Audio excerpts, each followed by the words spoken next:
नमस्कार जय Jagannath welcome to my channel. आज आपण सहित मुझे सेयार कर सीजा टमाट आ खजरा मिसेकी आ जल्दी केते टेस्टी गोटे खटाटे रेसिपी तैयारी करें तार वीडियोटा सेयार करुँची। चलतु स्टार्ट करवा।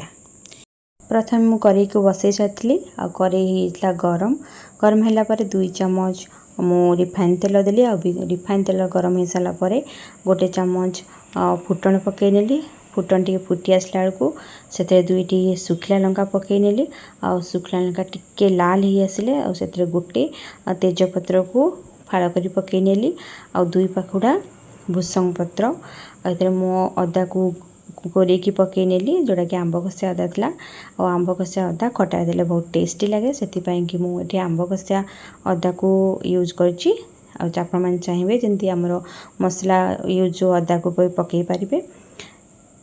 ताकू टिके भाजी सारा लाल ही आसी लाल ही आसला जहाँ टमाट को भी पकाउची जोटा कि टमाट को छोट छोट पीस रे करी काटिकी मुझे सिझे नी जोटा कि लुण हलदी एत किसी पकई नी खाली सिझे दी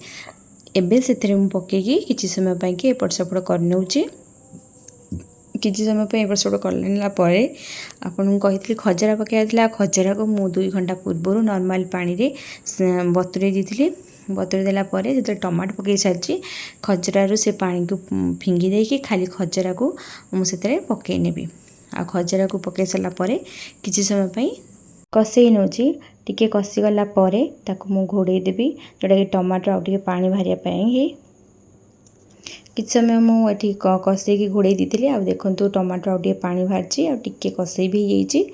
तो ये आम क्या करवा 1.5 ग्लास खंडे पानी ऐड करनबा। पानी ऐड कर सारापर आम एबे कौन करदे आम जेहतु मीठा पाई कि गुड़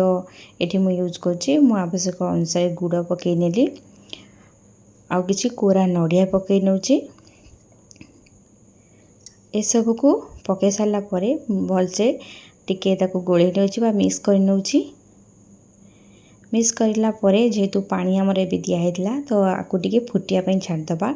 फुटिया छाड़ला सबू फुटीगला तार गोटे बास्ना बढ़िया आसो जेहेतु मु हलदी प्रथम यूज करनली एबे ए फुटला समय किसी हलदी आउ किसी लुण पकईकी आउ थे मिक्स करनेली आ किसी समय पर फुटिया छाड़देवी। फुटिया समय फुटी आसला आप ढांकुणी देके आउ किसी समय घोड़े की रखिने जहाँकि आमर नड़िया आ खजरा टमाटो भल कि सीझी किसी समय पर आप काढ़ी देखिए आर गोटे कलर बहुत बढ़िया आसी आमर पानी जो क्वांटिटी थिला से भी कमी आसी आ सबू भलसे सीझे कि गोटे ग्रेवी टाइप रही देखो मुझे गैस को बंद कर नहीं कारण आमर पानी जी रहा दरकार से परिमाण एबे अच्छी तेणुक गैस को बंद कर नेली आ खटा हो रेडी खटा रेडी हो सारापर शेष मुझे 2टा स्पून छोट स्पून रे जीरा लंका गुंड पकईली ताकू टिके मिक्स कर नौची। जीरा लंका गुंडटा शेष देवे आ शेष देकी ताकू टिके मिक्स करने जहाँकि टेस्ट आउ टिके भल लागिबो।